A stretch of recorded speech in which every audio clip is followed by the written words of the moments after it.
చావు తప్పి కన్నులొట్టపోయినా పాకిస్తాన్ వక్రబుద్ధి మాత్రం మారడం లేదు.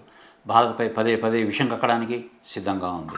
ప్రస్తుతం ఉగ్రవాదుల మీద యుద్ధం ప్రకటించి భారత ప్రభుత్వం ఉగ్రవాద శిబిరాలను సర్వనాశనం చేసింది. ఆ తర్వాత పాకిస్తాన్ కయ్యానికి కాలు దివ్వడంతో బాంబులు వేయడం, ఇక్కడి నుంచి యుద్ధానికి సన్నద్ధమైంది. ఈ తరుణంలో బెంబేలెత్తిపోయిన పాకిస్తాన్ అమెరికా ప్రెసిడెంట్ కాళ్ళు పట్టుకొని శాంతి చర్చలని చెప్పేసి వచ్చి యుద్ధాన్ని తాత్కాలికంగా ఆపడం జరిగింది.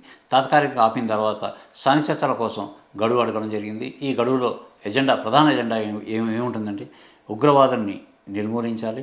ఎవరైతే ఉగ్రవాదులు మన దేశంపై గతంలో దాడులు చేసి విధ్వంసం సృష్టించి అనేక మందిని పట్టణ పెట్టుకున్నారో ఆ ఉగ్రవాదులందరినీ కూడా బేషరతుగా భారత్కు అందించాలని, అదేవిధంగా మిగిలినటువంటి ఉగ్రవాదులు ఎవరైతే పాకిస్తాన్లో ఉన్నారో వాళ్ళందరినీ ఆ దేశం శిక్షించి వాళ్ళ కట్టడాలను గల పంపించాలనేది ప్రధాన ఎజెండాగా ఉంది. ఇదే విషయాన్ని మన భారత ప్రధాని ట్రంప్ ముందు కూడా వెల్లడి చేయడం జరిగింది.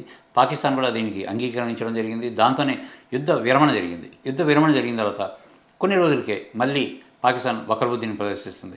పాకిస్తాన్లో ఈ కాశ్మీర్ ఏదైతే ఉందో అది పాకిస్తాన్ అంతర్భాగం అని పరోక్షంగా ఆ దేశ ప్రధాని షరీఫ్ మాట్లాడుతున్నారు. ఈరోజు సైనికులతో సమావేశంలో ఆయన మాట్లాడుతూ కాశ్మీర్లో ఉన్న ప్రజలు స్వతంత్రాన్ని కోరుకుంటున్నారని, భారత్లో ఉండడానికి వాళ్ళు సిద్ధంగా లేరని చెప్పేసి ఆయన చెప్పడం ద్వారా కాశ్మీర్ అంశాన్ని మరోసారి తెరపైకి తీసుకోవడానికి ప్రయత్నాలు చేస్తున్నారు.